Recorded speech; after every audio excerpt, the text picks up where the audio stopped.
Namaskar. Welcome again to Shrestha Kala Sangam's program on yoga. Today is the last episode in this sequel. And as we have been talking about yoga, different aspects of yoga, we have been talking about as it is a science, personal science, how it can help health, how it can maintain our health. And then we spoke about yoga as I'm forgetting what we spoke last time. We talked about yoga as a personal science, health, and let me see what else we talked about. Oh, yoga as an Indian culture. So Indian culture is full of very ancient practices, customs, traditions, and various festivals, celebrations. These are all part of a culture, and that culture has so many aspects to be integrated, and yoga does that. तो आज हम जिस विषय पर बात करना चाहते हैं वो विषय है कि yoga as an art of sangam and symbolism. योग को हम किस तरह से कला, संगम और संकेत का प्रतीक माने या कैसे उसको समझें, ये हम आज इस बात पर थोड़ी चर्चा करेंगे. तो पहले हमको फिर से योगा पे जाना पड़ेगा. योग के लिए जैसे हमने कहा कि ये ऐसी क्रिया है जिसको बिना किए अगर जब तक आप कुछ करेंगे नहीं, इसको समझ नहीं सकते. हमने शायद ये प्रसंग उठाया था कि हमको अक्सर लोग इंडिया से फ़ोन करते हैं या कभी ऐसे चर्चा करते हैं रिमोट से वीडियो के जरिए. तो आपके यहाँ पे इस समय वहाँ पे शाम हो रही, तो अक्सर लोग हमको गुड इवनिंग बोलते हैं, क्योंकि उनको ये मालूम कि सारे संसार में इवनिंग है, लेकिन हमारे यहाँ तो सुबह है. यहाँ पे अगर बोलना है गुड मॉर्निंग गुड इवनिंग, तो यहाँ तो गुड मॉर्निंग बोलना पड़ेगा अगर आप हमको बोल रहे हैं. लेकिन आप अपने जैसे आप हैं वैसे ही आप समझते हैं कि सारी दुनिया होगी. इसलिए किसी भी चीज़ को समझना जरूरी है. और जब यहाँ पर आप होंगे तो गुड मॉर्निंग बोलेंगे तो हमारे लिए भी गुड मॉर्निंग होगा, गुड इवनिंग बोलेंगे तो हमारे लिए भी गुड इवनिंग होगा. अब मुझे ये बड़ा वैसा लगता है कि अब वहाँ से कोई हमको गुड इवनिंग बोल रहा है, यहाँ तो गुड इवनिंग है नहीं. अगर यहाँ मैं गुड मॉर्निंग बोल देता हूँ जो कि सही है यहाँ के लिए, तो वहाँ के लिए ठीक नहीं होगा. बोलेंगे क्या बोल रहे हैं. तो कहने का मतलब जब तक हम वही अनुभव नहीं करेंगे, चाहे बाहर चाहे अंदर, तब तक वो बात समझ में नहीं आती, कभी कभी उल्टी लगती है. इसलिए योग जब तक हम करेंगे नहीं तब तक उसको समझ में वो चीज़ आती नहीं है. तो हम फिर आज अभ्यास करते हैं कुछ करने का. जैसे हमने कहा योग में सब लोग आसन, प्राणायाम, ये सारी चीज़ें करते हैं. तो आसन जो है वो मन और शरीर को इकट्ठा करने का, यूनाइट करने का एक तरीका है. इससे हम समझें कि किसी चीज़ को यूनाइट कैसे करते हैं, किसी चीज़ को जोड़ते कैसे हैं. तो हमने आपको पहले दिन बताया था कि अगर आप उंगली के इस भाग पे अगर सोचेंगे आपको कुछ आभास हो रहा है, तो ऐसे नहीं आभास होगा. लेकिन अगर आप थोड़ा सा उसको रगड़ दें तो आभास होने लगा, क्योंकि रगड़ने में हमारा मन जो है उस फिंगर टिप पे पहुंच गया. और उसके बाद आप आभास भी कर सकते हैं, क्योंकि आपको मन की आदत पड़ गई कि वहाँ पे कुछ ऐसी चीज़ें हैं और थोड़ा सा प्रेशर पड़ा हुआ है, तो उसको आप उस तरह से समझ सकते हैं. उसी तरह से हमने आपको बताया कि मुट्ठी को खूब जोर से बांध सकते हैं, एक को खुला रख सकते हैं, एक को खूब जोर से बांध सकते हैं, फिर इसको खूब बंद कर सकते हैं, इसको खुला रख सकते हैं. और फिर आपको आभास दोनों को अगर खुला रखें तो आपको दोनों का आभास हो जाएगा, क्योंकि आपने एक बार उसको आभास करने का एक आपको तरीका मालूम हो गया, आपने एक अभ्यास कर लिया।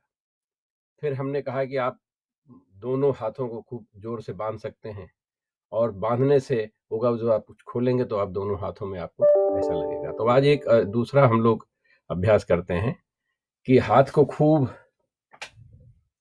खूब जोर से आगे फैला के ऐसे करके और खूब जोर से बांधते हैं। आगे जितना फैला सकते हैं, बढ़ा सकते हैं, हाथ को बढ़ाएं। अभ्यास कर लीजिए, इससे समझ में आएगा। बाकी जो मैं बातें करना चाहता हूँ वो आपको समझ में आएगा। आप हाथ को आगे फैलाएं और उसको खूब जोर से दोनों को इकट्ठा खूब जितना जोर लग सकता है लगाएं, और फिर उसको धीरे धीरे धीरे धीरे ऊपर ले जाएं। खूब कसा हुआ है हाथ, फैला हुआ है हाथ, ऊपर ले जा रहे हैं, ऊपर ले जा रहे हैं, ऊपर ले जा रहे हैं, और ऊपर लेते गए लेते गए लेते गए, और वहां पर भी खूब जोर से बांधे हुए हैं।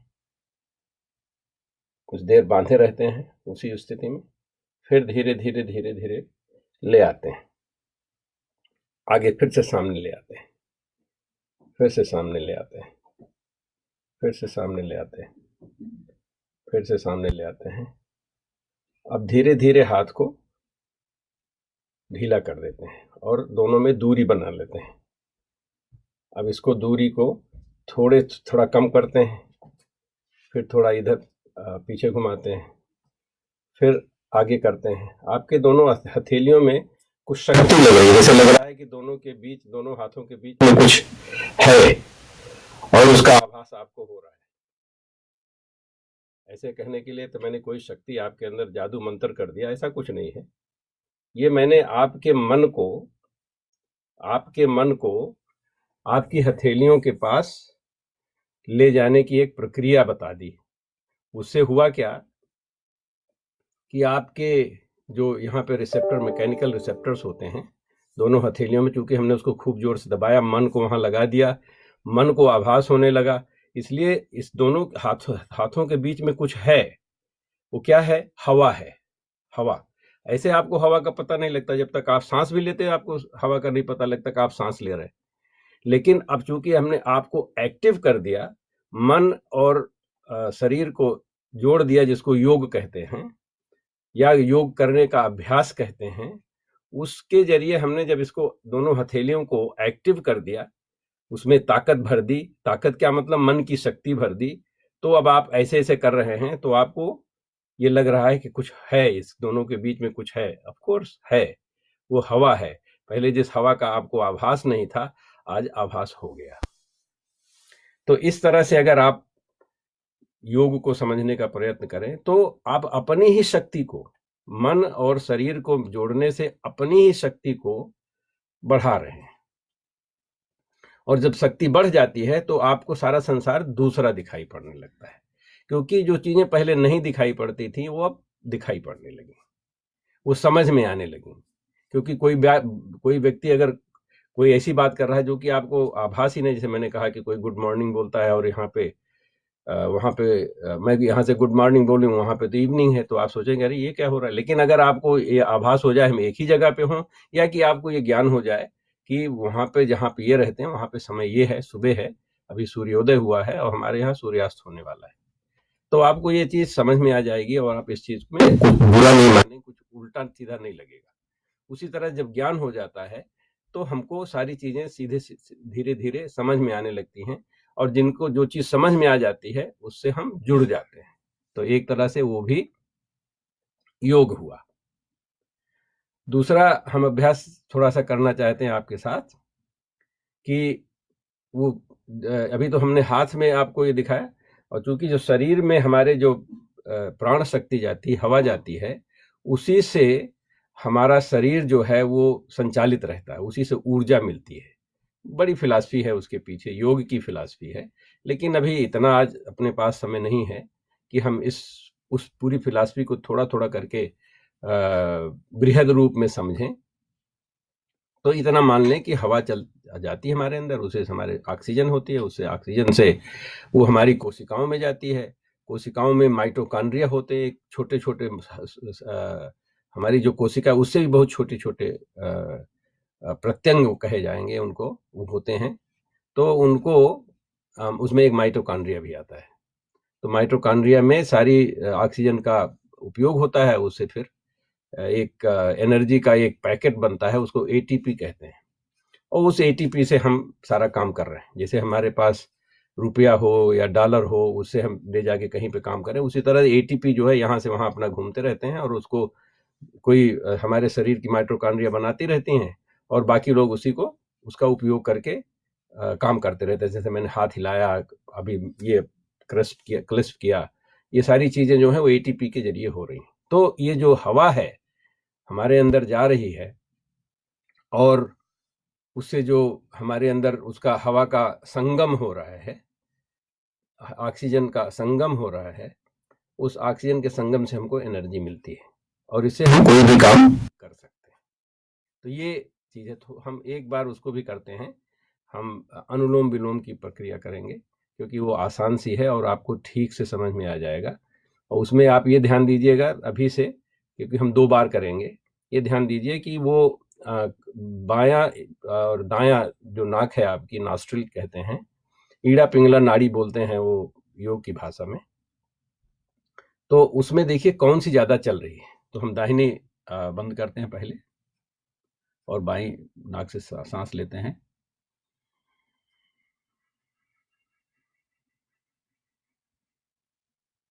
और दाहिनी नाक से निकालते हैं।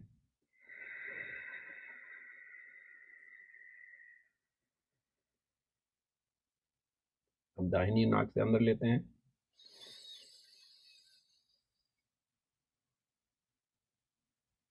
और बाई नाक से निकालते हैं।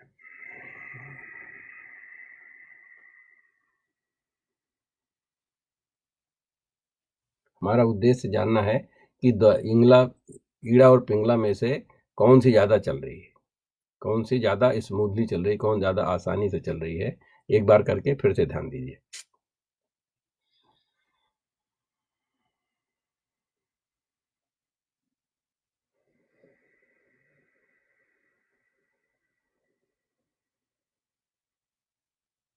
दाहिनी नाक से,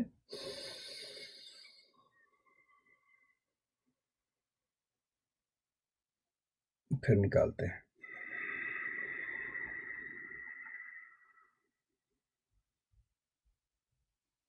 अब इससे आपको ज्ञान हो जाएगा कि आपकी कौन सी नाड़ी चल रही है, और ये बदलती रहती है। आप अगर अनुभव करना चाहते हैं तो 2 घंटे बाद फिर से कीजिएगा, तो आपको लगेगा कि ये बदल गई है।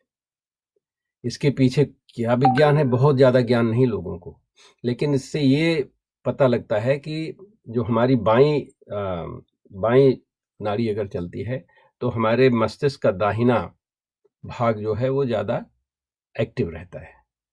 दाहिने भाग में हमारे कला है, कला का जो मस्तिष्क में हमारे जो कला का जो स्थान है वो दाहिने भाग में होता है, राइट हेमिस्फीयर में कहते हैं। लेफ्ट और राइट, ये दो आपको शायद उल्टा लग रहा होगा।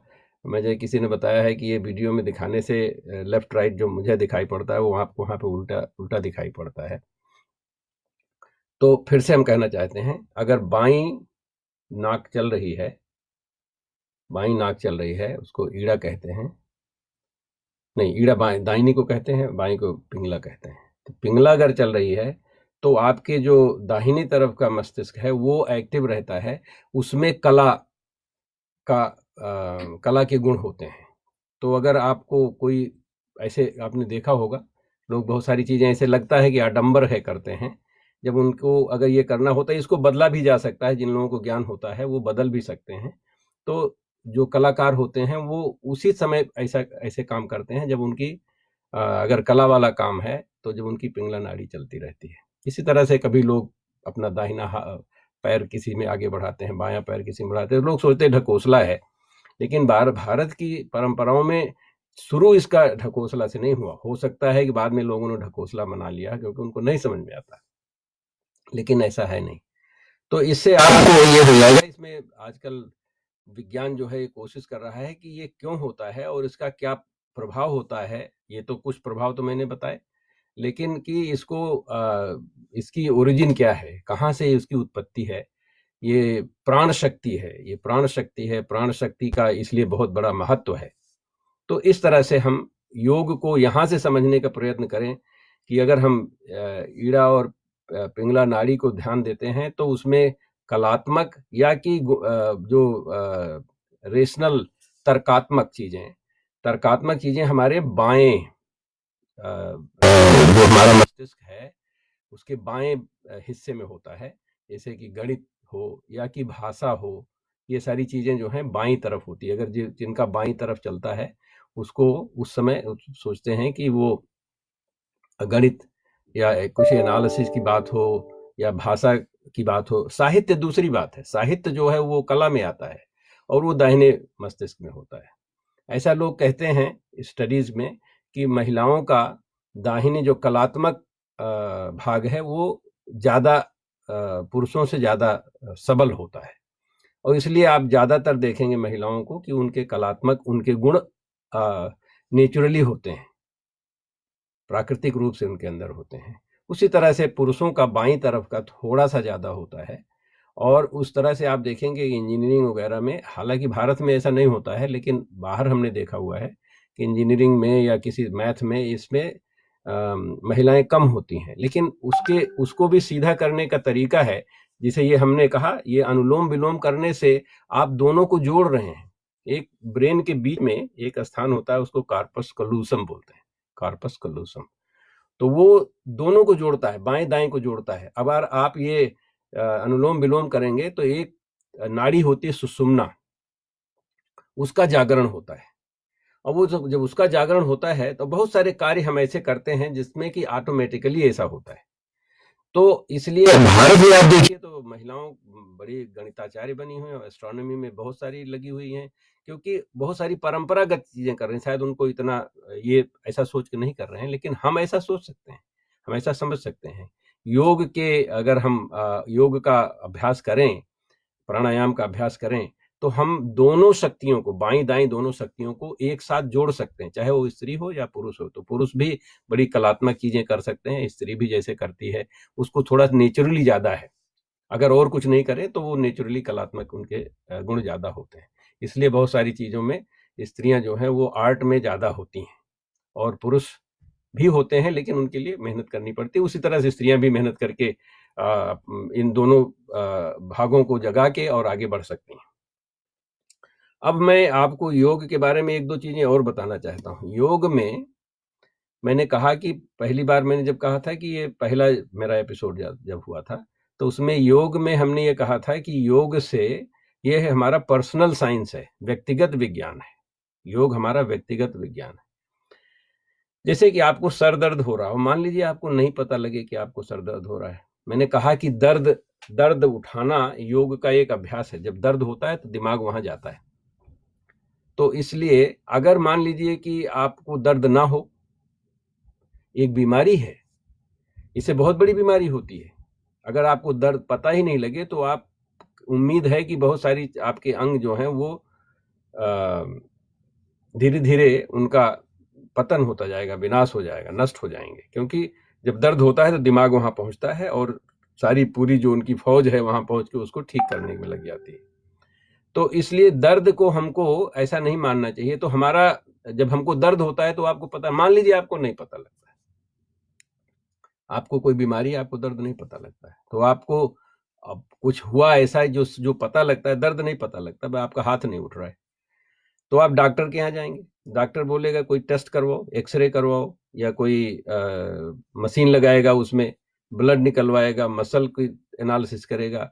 मान लीजिए 3-4 जगह पे ये प्रक्रिया चलती है। पहले आपको डॉक्टर देखता है, फिर नर्स देखती है, फिर टेक्नीशियन देखता है और फिर मशीन लगाते हैं।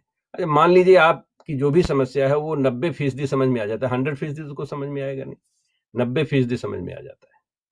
तो 90% डॉक्टर को समझ में आया, 90% उसके डॉक्टर को जो समझा उसने नर्स को बताया, उसको 90% समझ में आया, और जो नर्स ने समझा वो जो टेक्नीशियन को बताया उसको 90% समझ में आया। तो तीनों लोगों को 90% समझ में आ गया जो एक दूसरे से बात करे, क्योंकि 100% किसी की बात किसी को नहीं समझ में आती।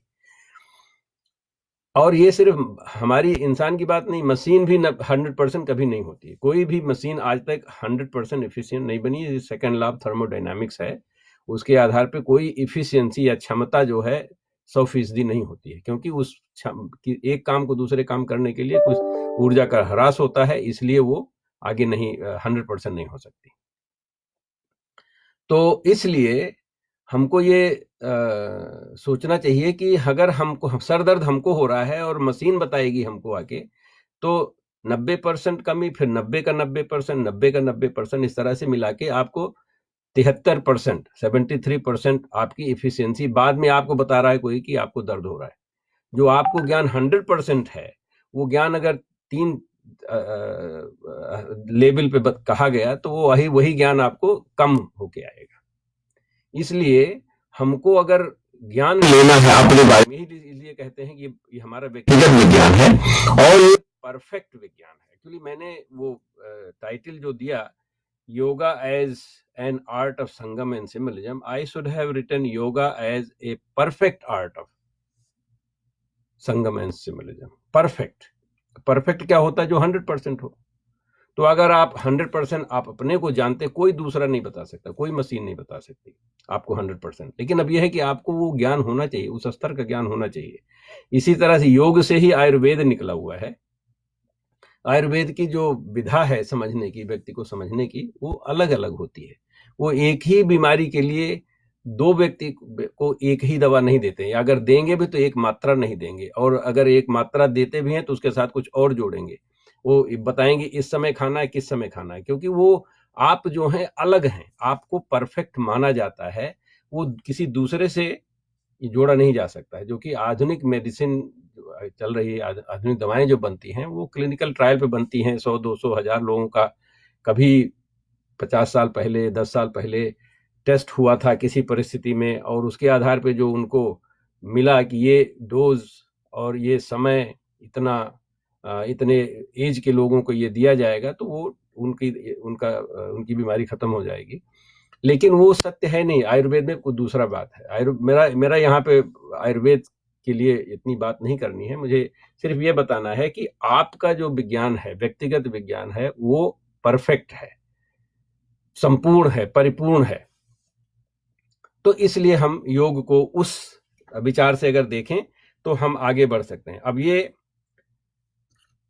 बात हम कहना चाहते हैं कि संगम, ये तो मान लीजिए कि योग हमारा परिपूर्ण है, वो संपूर्ण है, परफेक्ट है। तो अब हम ये देखना चाहते हैं कि हमारे पास संगम का क्या मतलब होता है। संगम के कई अर्थ हैं।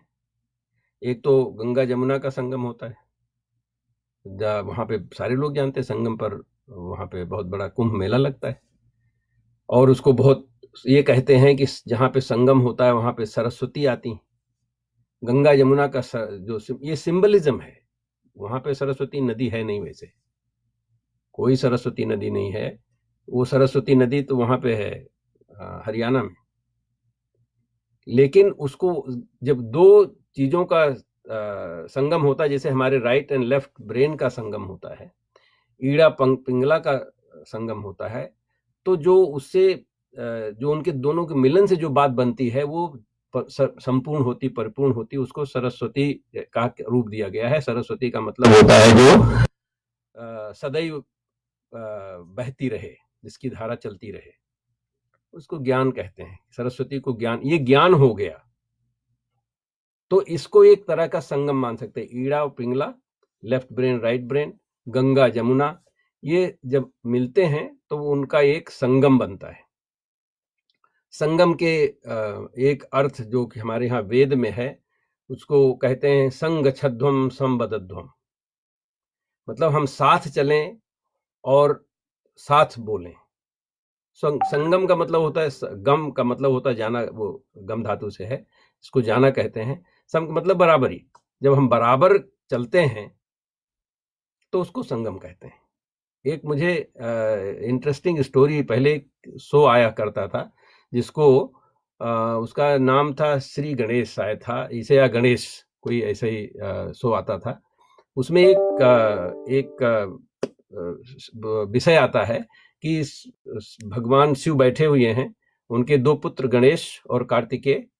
कार्तिकेय तो बचपन में ही चले गए थे, साउथ इंडिया में उनको भेज दिया गया था। वहाँ पर जो भी वहाँ पे समस्याएँ थी उनके लिए। फिर एक ऐसा समय था जिसमें वो वापस आए हुए थे।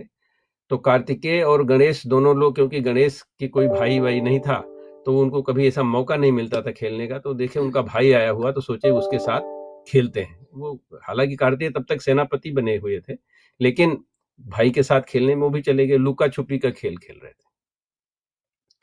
तो पहले कार्तिकेय को बोला गया कि आप छुपिए, गणेश ने कहा कि आप छुपिए, मैं आपको ढूँढूँगा। तो कार्तिकेय वैसे भी नई जगह पे थे, उनको ज़्यादा पता नहीं था कहाँ छुपना है, छुपे। और गणेश जी तो वहीं रहते थे, उनको सारा कुछ पता था, वहाँ की हर बात पता थी। तो वो तुरंत उनको ढूँढ लिए। और जब उनको फिर उनका नंबर आया कि अब कार्तिकेय आँख बंद करें अपनी और गणेश जी छुप जाएँ। गणेश जी को वहाँ की बहुत सारी चीज़ें पता थी, कार्तिकेय को नहीं मालूम, जाके कहीं छुप गए। कार्तिकेय जी बहुत इधर-उधर ढूँढे, कहीं मिले ही नहीं।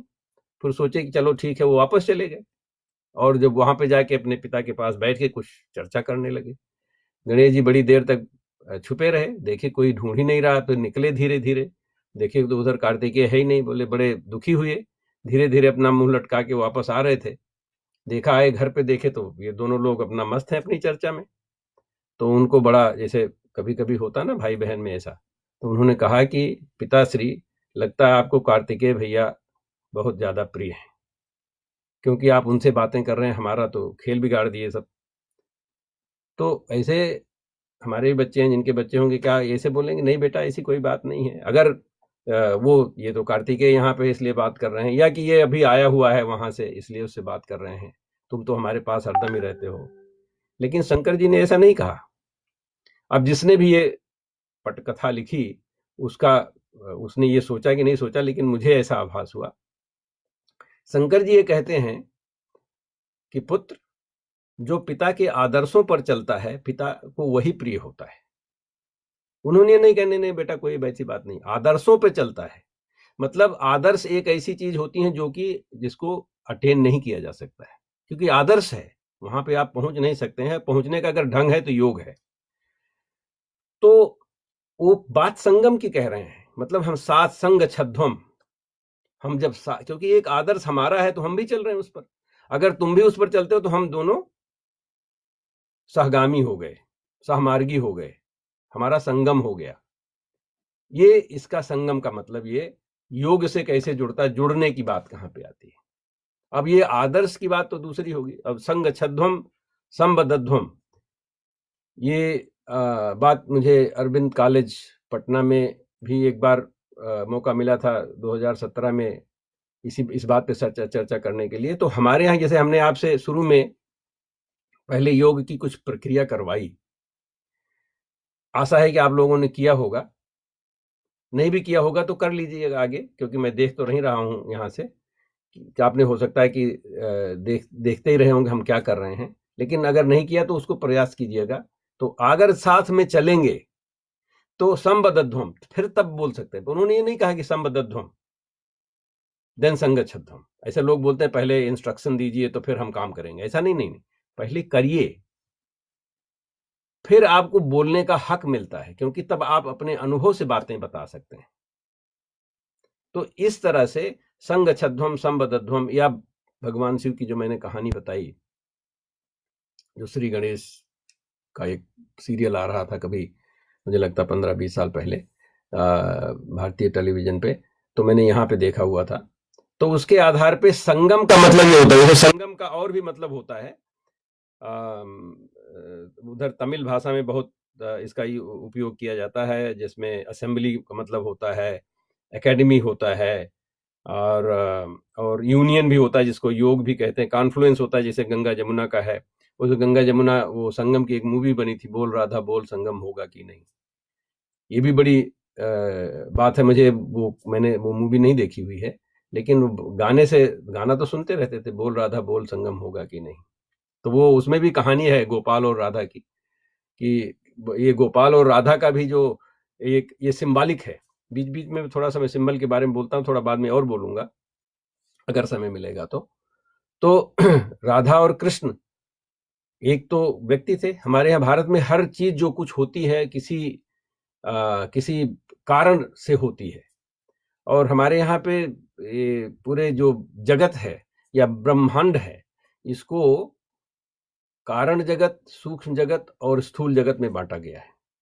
तो किसी ने कारण, जहां से जब तक नहीं होगा, कारण जगत के स्वामी जो हैं विष्णु हैं, भगवान विष्णु हैं, और सूक्ष्म जगत के स्वामी जो हैं ब्रह्मा जी हैं, और स्थूल जगत के स्वामी जो हैं वो शिव हैं। ये भी एक तरह का सिंबल मान लीजिए। जो पूरा ये जगत दिखाई पड़ता है उसका सिंबल भगवान शिव हैं। और वैसे ओम जो सिंबल है वो भी एक सिंबल है। वो ओम एक सिंबल है, वो ज्यादातर शिव के ऊपर लिखा रहता है जहां भी होता है। ऐसे ओम से बहुत सारी चीज शुरू करते हैं, उसका भी अपना एक अर्थ है, लेकिन जो हम बताने जा रहे हैं हो सकता है इससे आपको बाकी चीजों का भी समझ में आ जाए। ओम जो है वो एक ऐसी चीज है जो कि एक समझिए सूत्र है, एक सूत्र है। उस सूत्र में है ये है कि पहली बात तो उसका उच्चारण कहां से होता, आ ओम, मतलब जहां से आवाज शुरू होती है आ जो यहां से आवाज निकलती है, ओम यहां से हम उसको एक शेप देते हैं और माँ कहने पे बंद हो जाता है। आ ई शुरू होके जो पाफा बाभा माँ पे बंद हो जाता है। इसका मतलब जो भी कुछ एक्सप्रेस इस संसार में अभिव्यक्ति हो सकती है, जो भी कुछ अभिव्यक्ति है वो यहीं से होती है, आओम। इसकी यही बाकी जितने भी अक्षर हैं, 52 अक्षरों की जो वर्णमाला है, वो इन्हीं आ ओ मा में एक सूत्र में समा गई है। इसलिए इसको कहते हैं जो स्थूल जगत है, वो जिसको हम देख सकते हैं, जिसके स्वामी भगवान शिव हैं। क्योंकि यहाँ पे अगर भगवान राम भी पैदा हुए, भगवान कृष्ण भी पैदा हुए, तो वो शिव की वंदना करते हैं, क्योंकि ये यहाँ पे आधिपत्य शिव का है। ये स्थूल जगत है, यहाँ पे जो चीजें पैदा होती हैं उनका पतन, उनका नाश होना निश्चित है, क्योंकि इनका ऐसा गुण है, स्थूल जगत का ये गुण है। शंकर जी किसी का नाश नहीं करते, वो तो उसके अधिपति हैं, बस इतना ही है उनका। लेकिन ये सिंबॉलिकली जानना जरूरी है कि आ ओम जिसको हम एक्सप्रेस करते हैं, ओम जो है वो सिंबॉलिकली ये हमको दिखाता है कि ये जो भी एक्सप्रेस किया जा सकता है किसी भी भाषा में, किसी भी भाषा में, ये यहीं से होता है। ये वैज्ञानिक चीज, अगर आप शब्द, हर बच्चा पैदा होता है तो ओम करता है, अगर आपको बोलना नहीं आता बीच में, अगर तो ओम करते हैं, ये नेचुरल चीजें हैं। अभी लोग बोले हैं कि जो शिव का सूर्य का जो यहाँ से जो ऊर्जा निकलती है वो कंपन होता है, उसमें वाइब्रेशंस होते हैं, वो वाइब्रेशन दूसरी फ्रीक्वेंसी पे होते हैं, लेकिन अगर उनको एक मल्टीप्लाई करके इस फ्रीक्वेंसी में लाया जाए जहां पे हम सुन सकते हैं, तो उसकी भी धारा वहीं से शुरू होती है, ऐसे बंद होती रहती, चलती रहती है। वो हमारी फ्रीक्वेंसी में नहीं, बहुत सारे लोग गलत समझते हैं इस चीज को, वो हमारे सुनने की फ्रीक्वेंसी में नहीं है, बहुत सूक्ष्म है, हमसे हमारे सुनने की शक्ति जो है, जो रेंज है साउंड की, वहां नहीं है, वो अलग है, लेकिन उसको वहां से अगर लाया जाए तो उसका भी जो उतार चढ़ाव है उसी तरह से है। और जो हमारे यहाँ ये उतार चढ़ाव, इसी तरह से हमने इसको संगीत में रखा हुआ, जो कि कला का एक भाग है। कला के भाग में संगीत को भी इसी तरह से उतार चढ़ाव में बोलते हैं, जो कि नेचुरल होता है। इसलिए हमारे यहाँ की बहुत सारी संगीत, मैं संगीतज्ञ नहीं हूँ, मैं सुनता हूँ, मुझे इंटरेस्ट है। पहले मुझे इतना इंटरेस्ट नहीं था, जब मैं ये नहीं जानता था, मुझे लगता था कि उसी चीज को घंटों गा रहे हैं, एक दो चार लाइन को, उसका क्या मतलब, वैज्ञानिक भाव से मैं देखता था, वो जो कि बड़ा सीमित भाव होता है। तो मैं सोचता था इसी चीज को कितनी बार गाएंगे, तो वो मुझे बड़ा अजीब से लगता था। लेकिन जब मुझे ज्ञान हो गया कि इसका ये मतलब है, इसको किस तरह से कहने का मतलब होता है, और हम कैसे तरह से प्रकृति से जुड़ते हैं, ये भी एक तरह का संगम है। तो संगम का एक मतलब संगीत से भी होता है, कि संगीत में हम जुड़ जाते हैं, इन सब सारी चीजों से, प्रकृति से जुड़ जाते हैं। तो ये हमारे यहाँ पे संगम की बात है, और सिंबॉलिज्म उसके साथ क्या क्या आता है। अब मैं थोड़ी सी और बात करना चाहता हूं कि कला क्या होती है। कला जो है इसको आर्ट कहते हैं। यहाँ पे विजुअल आर्ट्स होता है, परफॉर्मिंग आर्ट्स होता है, ये 2 तरीके के होते हैं। शायद जो श्रेष्ठ कला संगम का उद्देश्य है वो ज़्यादा परफॉर्मिंग आर्ट से है, जिसमें संगीत, वादन, नृत्य ये सारी चीज़ें आती हैं। वैसे जो कला है भारत में, उस कला को 64 कलाएं मानी गई हैं, 64 कलाएं मानी गई। और बड़ा इंटरेस्टिंग है इन 64 कलाओं में गीत आता है, वादन आता है, नाट्य आता है, द्यूत क्रीड़ा भी एक कला है, इंजीनियरिंग भी आती है, कारपेंट्री भी, जो जैसे कोई कुर्सी मेज इस तरह से कोई चीज जो बनाते हैं, आभूषण भी एक कला है, मेकिंग बेड, सैया रचना भी एक कला है। तो हमारे यहाँ पे कला का बहुत बहुत ज्यादा महत्व है। अब इन कलाओं में इसको चतुर्षष्ठी कला कहते हैं। ये कहा गया है कि ये जो कला है चतुर्षष्ठी कला, 64 कलाएं जो हैं, भगवान शिव ने भगवान कृष्ण को इसको उन्होंने सिखाया था। अब उसमें उन कलाओं में बड़ा इंटरेस्टिंग है, तो लोग कहते हैं कि जो भी अवतार हुए हैं उनमें सबसे ज्यादा कलाओं वाला जो अवतार हुआ है भगवान कृष्ण का है।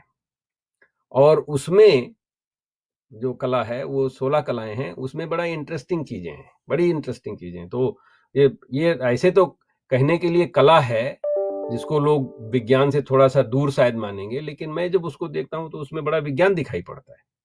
तो उसमें 5 कलाएं जो हैं 16 कलाओं में, 64 में से जो 16 कलाओं का जिसको पूरा ज्ञान था भगवान कृष्ण को, उनमें से 5 पहली जो कलाएं हैं वो वहां से शुरू होती हैं जहां से कि पूरे संसार का विकास समझाया जाए। वो कला कहां से होती है? अन्न में। हमारी जो जिन तत्व हैं, जिन एलिमेंट से हम बने हुए हैं, उनमें 5 तरह के एलिमेंट्स हैं। एक है अन्नमय कोश, एक है प्राणमय कोश, एक है मनोमय कोश, फिर एक विज्ञानमय कोश या ज्ञान या विज्ञानमय कोश, और फिर है आनंदमय कोश। ये सारी चीजें हमारे अंदर हैं। ये सारी चीजें किसी भी के अंदर में होती हैं, किसी में ज्यादा, किसी में कम। जैसे कि अन्नमय कोश जो है वो अन्न जो हम ग्रेन खाते हैं, या पत्थर हो, मिनरल हो, खाद हो, इसमें सब में अन्नमय कोश, ऐसे कहने, खाद से अन्न बनता है, मिनरल से अन्न बनता है, तो इसलिए वो जो हैं वो अन्नमय कोश में आते हैं। हमारे शरीर में भी है अन्नमय कोश, हमारे शरीर में है, क्योंकि हम उस तरह के मिनरल्स हमारे शरीर में हैं जो हम प्रोटीन्स खाते हैं या लिपिड्स खाते हैं, फैट खाते हैं, ये सारी चीजें हमारे शरीर को बनाती, तो हम शरीर की संरचना में है। और ये शरीर जब प्राण निकल जाते हैं तभी भी ये शरीर रहता है, लेकिन उसके लिए हम बनने के लिए सिर्फ शरीर ही काफी नहीं है, वो अन्न के लिए अन्न काफी है। आप बीज रख दीजिए उसको, वो बैठा रहेगा, उसको कोई प्रॉब्लम नहीं है, अन्न है वो। अगर आप उसको मौका देंगे तो फिर से उसके अंदर शक्ति निकलेगी, वो ग्रो करेगा, पौधा ग्रो करके कभी वृक्ष बन जाएगा। लेकिन हमारे अंदर भी वो है, लेकिन हमारे अंदर भाव दूसरे, हमारे अंदर फिर प्राण दूसरा है, प्राणमय कोश। तो प्राणमय कोश जो है वो प्राणमय कोश हम उससे जोड़ते हैं जिसमें ये वायु की शक्ति आती है, जो प्राण की शक्ति आती है। तो उस पौधों को कहा जाता है कि प्राणमय शक्ति उनके अंदर होती है, पौधों के अंदर प्राणमय शक्ति होती है।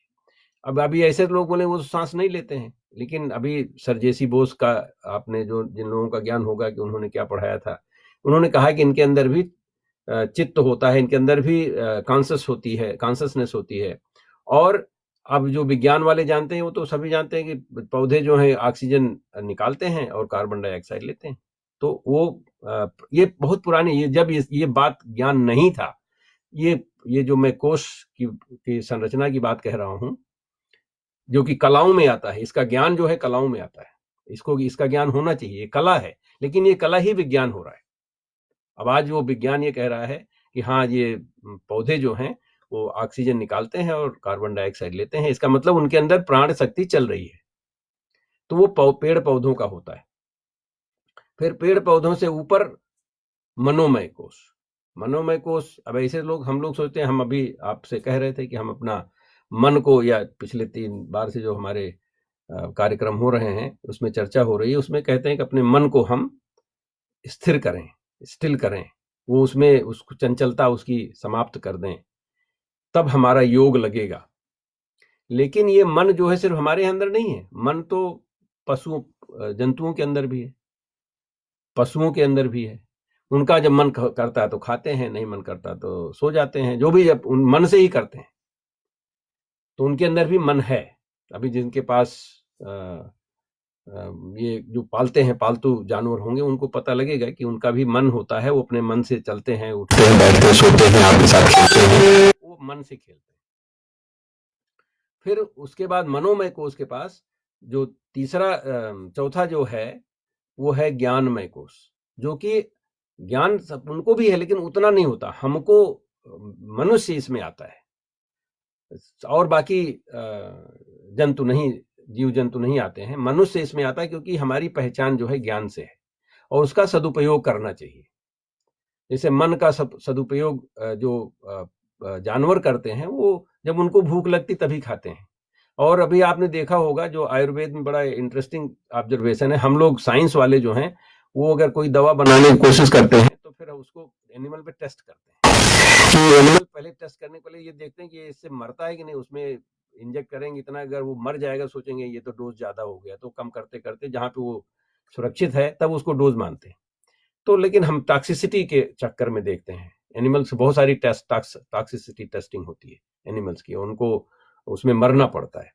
लेकिन हमारे जो ऋषि मुनि थे, वो पशुओं को, जो जंगल में रहते थे, उनको सिर्फ ऑब्जर्व करते थे। वो भी एक साइंटिफिक ऑब्जर्वेशन होता था।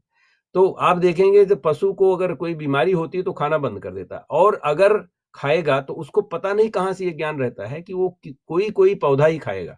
तो ये पहले किसी बीमारी से के लिए कौन सा पौधा चाहिए, ये आयुर्वेद के लोगों ने ये पशुओं से सीखी, उनसे सीखी, उनके ऊपर टेस्ट नहीं किया। तो लेकिन उनका वो मन जो है उतना परिपक्व होता है। हमारे अंदर ये ज्ञान जो है, इसको हम एक तरह से संयोजन, एक तरह से इसका विभाजन, एक तरह से इसको ऑर्गेनाइज करने का जो हमारा वो है, वो हमारे ईश्वर ने मनुष्य को दिया हुआ है। तो वो ज्ञान में ये भी एक कला है। और 5वीं कला जो है वो है आनंदमय, कि हम जब उस स्थिर में पहुंच जाते हैं जहां पे, जैसे समाधि की स्थिति में अगर हम अपने मन को, अपने ज्ञान को, वो सारी चीजों को स्थिर कर दें, और फिर जो हम जैसे एकदम, जैसे पानी तालाब में होता है एकदम स्थिर हो जाए, तो उसके नीचे जो पड़ा रहता है, अगर एक सिक्का भी पड़ा है तो दिखाई पड़ता है। तो उसी तरह से जो ज्ञान है, हम अपने मन पटल को अगर शांत कर देते हैं तो फिर हमारे सामने ज्ञान दिखाई पड़ता है। और उस ज्ञान को जैसे हमने एक बार, ये जो लोग पहले इसको अटेंड कर चुके हैं देखे होंगे, कि उसमें ये है कि अगर आपके मस्तिष्क के सामने या आंख के सामने क्या दिखाई पड़ता है, उसका अभ्यास करते हैं, उसी तरह से ज्ञान आपके सामने आता है और आपके जीवन में, आचरण में अपने आप वो होने लगता है। तो और वो ऐसा करते करते जो समाधि लगती है, उसको आनंदमय या ब्लिस बोलते, समाधि को अंग्रेजी में भी ब्लिस बोलते हैं, और आनंदमय कोष को भी ब्लिस बोलते हैं, या एंजल्स बोलते हैं, जहां पे देवताओं का भाव पैदा हो जाता है आपके अंदर। तो ये 5 कलाएं जो हैं बड़ी इंटरेस्टिंग हैं।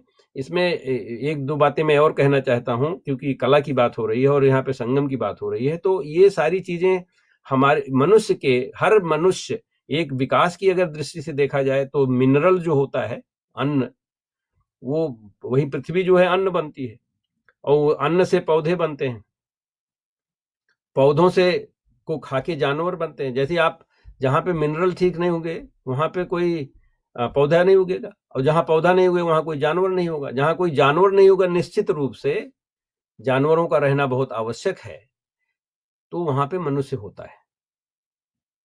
और फिर जहां पे मनुष्य होता है, अगर वो अपनी अंतिम चरम सीमा पे, अपने ज्ञान की चरम सीमा पे पहुंचेगा, तो वहां पे देवता वास करते हैं। एक मनुस्मृति में ये कहा गया है, यस्य नार्यस्य पूजन्ते रमन्ते तत्र देवता। मतलब नार्यस्य पूजन्ते का मतलब है, ऐसा लोग सोचते हैं कि नारी जो है वो इतना स्थिर नहीं होती, लेकिन उसके अंदर शक्ति बड़ी होती है, वो शक्ति है। वो अपनी शक्ति को संजोकर अगर एक स्थान प्राप्त करती है जहां पे उसको उसकी पूजा होती है, वो पूजनीय हो जाती है, भोगनीय नहीं होती है, तो वहां पे हम चरम सी, वो इसका सिंबॉलिक मीनिंग है कि हम वहां पे उस चरम सीमा पर पहुंच गए हैं, समाज की उस चरम सीमा पर पहुंच गए जहां पर देवता वास करते हैं, या मतलब कि हम देवत्व रूप स्वयं प्राप्त कर लेते हैं, उसकी पूजा होने लगती है, वो तो देवता की पूजा होती है। तो ये जो ये कलाएं, एक तरह का ये विकास। दूसरा ये है कि आपको विज्ञान के रूप में अगर देखना है तो जो मिनरल्स होते हैं उसी से अन्न बनता है, ये पौधे बनते हैं और उन्हीं को खा के जंतु बनता है, फिर इंसान बनता है। तो एक रूप इसका, ये विकास का एक रूप कहा जा सकता है। विकास के और भी रूप हैं जो कि लोग सोचते हैं कि हम सबसे ज्यादा विकसित हैं और हम जो भी करें सारा कुछ हमारे लिए। ऐसा नहीं, ये ऐसा सोच सकते हैं कि ये हमारे आधार हैं, हमारी नींव है, अन्न हमारी नींव है, प्राण हमारी नींव है, पौधे और जीव जंतु हमारी नींव है, हमारे फाउंडेशन हैं जिन पर हम बैठे हुए हैं। अगर वो नहीं रहेंगे तो हम नहीं रहेंगे। तो इस तरह का जो संगम की भाव, विकास के जरिए भी हम ऐसा जोड़ सकते हैं कि हम उनके साथ रहें। तो जैसे पौधा जो है वो मिनरल का उपयोग करता है, जानवर जो है पौधे का उपयोग करता है। अभी ये लोग कहते हैं, कह सकते हैं कि फिर तो ठीक है, इंसान भी जैसे पौधा को जानवर खाता है वैसे जानवर को हम भी खा लें। और कुछ तो आपको दिखाई पड़ रहा है आजकल, कोरोना वाला ये वहीं से शुरू हुआ है। जो लोग जानवर खाते हैं वो जानवर का जो चलिए आपने मांस खाया, उसमें विटामिन खाया, जो भी आपको मिला, लेकिन उसके साथ जो कोरोना भी वो भी आ गया आपके पास। अब जानवर तो किसी तरह से अपने उसके अंदर शक्ति है, बच जाता है, आपके अंदर वो शक्ति है नहीं तो आप गए। ये समस्या हो गई है। तो अब ये बात ये है कि फिर इसका क्या मतलब हुआ? इसका मतलब ये होता है कि जो खाने का मतलब होता है, मैंने कल ये बात कही थी कि हम किसी के नजदीक योग के भाव से जाते हैं। तो मिनरल का योग जो है, मिनरल का योग जो है पौधों में होता है, बहुत सारा के मिनरल साथ में हो जाते हैं, जुड़ जाते हैं, उनका संगम हो जाता है। और उस संगम को जब कोई जानवर खाता है या इंसान भी खाता है तो वो पौधों का संगम जो है इंसान और या जानवर के साथ होता है और वो उसका पार्ट बन जाते हैं, उनका विकास हो जाता है दूसरा ऊपर जाने के लिए। अब ये कहें कि हम जानवर को भी खा लें, तो जानवर की बड़ी इंटरेस्टिंग चीज है। पौधे में तो मन होता नहीं।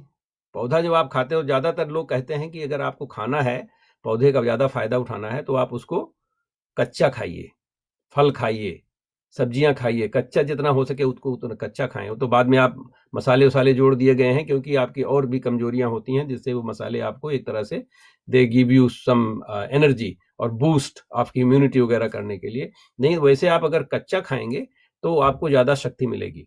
और ऋषि मुनि यही करते थे, वो वही फल खाते थे, फ्रेश फल और सब्जियां खाते थे, तो उनके अंदर वो बनी रहती थी। तो वो तो ठीक है। अब ये है कि हम उनके अंदर मन नहीं होता है। जब किसी जानवर को हम खाते हैं तो मार के खाते हैं। अब जानवर के अंदर होता है मन, और वो मन जो है मरने के बाद अलग हो जाता है। मन जो है जब जानवर मर जाता है तो मन और शरीर अलग हो जाते हैं, तो आप सिर्फ शरीर खा रहे हैं। इसमें जो मन और शरीर जो जानवर का होता है उसका मिलन, यूनियन, योग, संगम रहता है, तब साथ में काम करते हैं। अगर आपने किसी को अलग कर दिया तो उसका कुछ हिस्सा खा रहे हैं जो कि डिसबैलेंस करता है आपके शरीर में, क्योंकि आप मन और शरीर दोनों को साथ नहीं रख रहे हैं, मन चला गया। और अगर आपको खाना है तो कच्चा खा लीजिए। जैसे जानवर खाता है दूसरे जानवर को, पका के थोड़ी ना खाता है, वो तो सीधे खा लेता है, उसको बीमारी नहीं होती। ये हम कह रहे हैं खाना अच्छी बात नहीं है, ये हिंसा है। अब खास करके इंसान के लिए हिंसा नहीं करना चाहिए। लेकिन अगर आपको समझना है तो समझिए। अगर आपको एक चिकन खाना है तो सुबह उठिए और चिकन घूम रहा है, उसका मुंह पकड़ के खा लीजिए, खा लीजिए, उसका पेट खा लीजिए, ऐसे जिंदा है। जो लोग गाय भैंस खाते हैं वो पता एक पला ये दांत लगाए अपना 2 चमड़ी खाए, कल दूसरे दिन फिर से खाएंगे। ऐसा नहीं कर सकते, आप कर ही नहीं सकते। इसीलिए मारते हैं, पकाते हैं और शराब पीते हैं, तब ये मीट या जानवरों को खाते हैं। लेकिन अब ये है कि इसको कैसे किया जा सकता है? किया जा सकता है कि नहीं किया जा सकता? किया जा सकता है। आप उनके मन और शरीर दोनों से जुड़िए। इसलिए भगवान कृष्ण को फिर से याद करिए। वो बांसुरी बजाते थे, पशु अपने मन से उसको सुनते थे, उनकी सेवा करते थे, उनका दूध पीते थे। ये इसमें उनके मन और शरीर की दोनों की अगर आप सेवा करेंगे, उनके साथ जुड़ेंगे, उनसे जो आपको प्राप्त होगा उसको आप ग्रहण करेंगे, तो ये इसमें दोनों का विकास है। तो अभी आजकल कुछ लोग वो हो गए हैं, वेजिटेरियन वीगन हो गए, वो बोलते हैं एनिमल प्रोडक्ट लेना ही नहीं। वो भी समझ में आता है, क्योंकि एनिमल का जो ट्रीटमेंट है, अगर आप बाजार से दूध खरीद रहे हैं और उसको पी रहे हैं तो उसमें उतना फायदा नहीं होगा जितना कि आप गाय की सेवा करके उसको पिए, क्योंकि आपने सेवा किया, उसके मन को जीता है, तो उसके शरीर के से जो आपको दूध मिलता है उसका उपयोग कर सकते हैं, क्योंकि वो दोनों को आपने साथ में रखा है। इसलिए सिर्फ दूध पीने वाले लोगों को फायदा नहीं होता है। दूध पीने के लिए उसकी सेवा करना बहुत आवश्यक है। माँ का दूध पीते हैं, बड़े प्रेम से पिलाती है, और वो आजीवन हम उसके ऋणी हो जाते हैं, क्योंकि उसने मन से हमको सिर्फ दूध नहीं पिलाया, बस मन से प्यार भी किया। वो हमको वो प्यार भूल ही नहीं पाता है। इस तरह से ये संगम वहां पे भी है। और अब आगे अगर बढ़ना चाहते हैं तो हमारे पास जो ज्ञान है, उस ज्ञान का उपयोग करके, इन सारी चीजों को जोड़ करके हम अगर देव रूप में प्राप्त हो जाते हैं, मतलब परमार्थ में चले जाते हैं।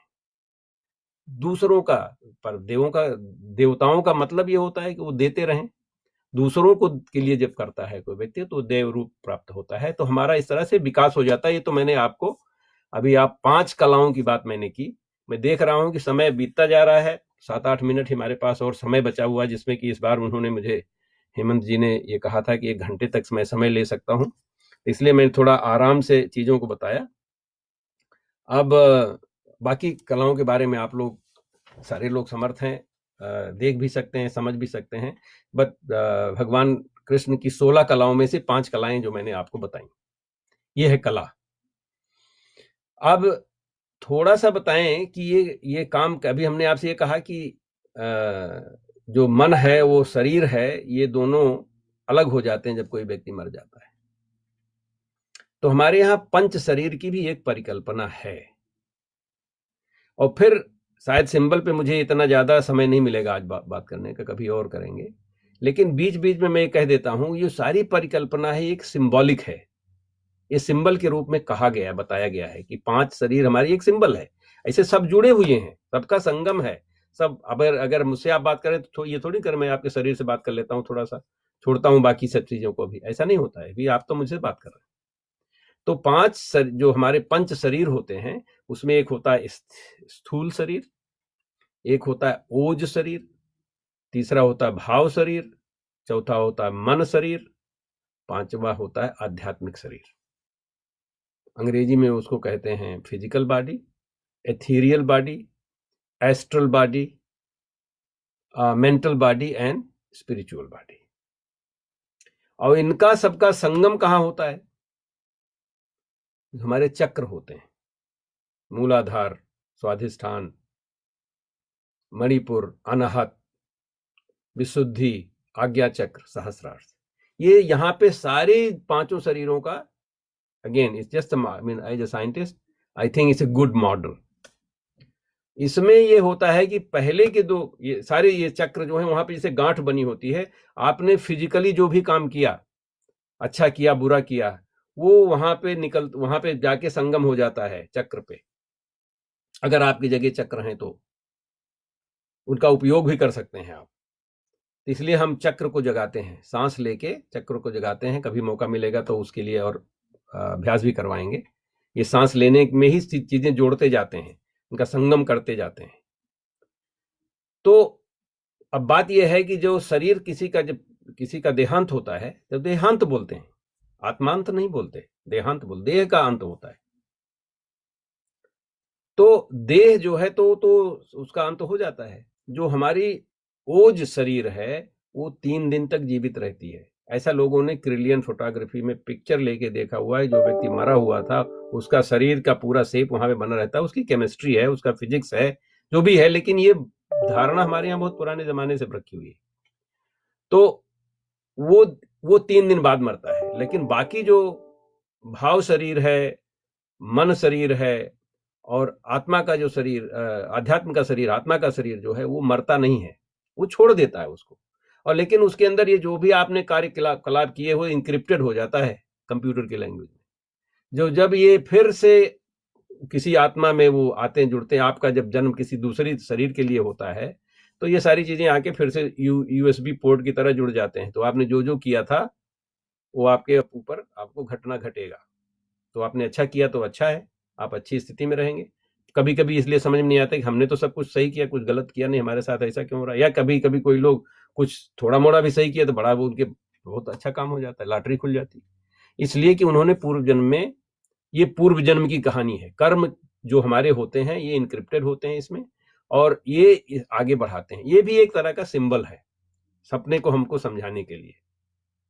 लेकिन क्योंकि अल्टीमेट जो हमारा उद्देश्य है वो ये सारे सिंबल को बनाने के, हमको आध्यात्म रूप में पहुंचना है। तो अध्यात्म रूप में क्या है, हमारा पूरा जो वो हम ब्रह्ममय हो जाते हैं। जैसे मैंने इसको पहले ही बताया था, ब्रह्ममय हो जाते हैं, वही परफेक्ट है। ब्रह्म जो है वही परफेक्ट है। तो हम इन सब चीजों से चलते चलते, कर्म करते करते करते करते एक ऐसा समय आता है कई जन्मों के बाद कि आपको समाधि भी लग जाएगी और आपको ब्रह्ममय भी हो जाएंगे।